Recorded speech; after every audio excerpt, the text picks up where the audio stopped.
ದಿವ್ಯ ರೂಪಳ ಕೊಂಡಾಡಿರಿ ಸುಗುಣಾತ್ಮಳ ನೋಡಿರಿ ದಿವ್ಯ ರೂಪಳ ಕೊಂಡಾಡಿರಿ ಸುಗುಣಾತ್ಮಳ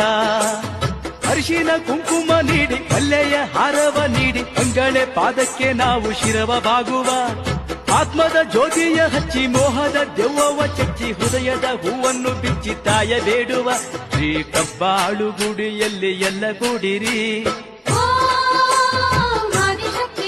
ನೀವು ಕಾಯಿ ಹಣ್ಣು ಕರ್ಪೂರ ತಾಯಿಗೆ ತನ್ನಿರಿ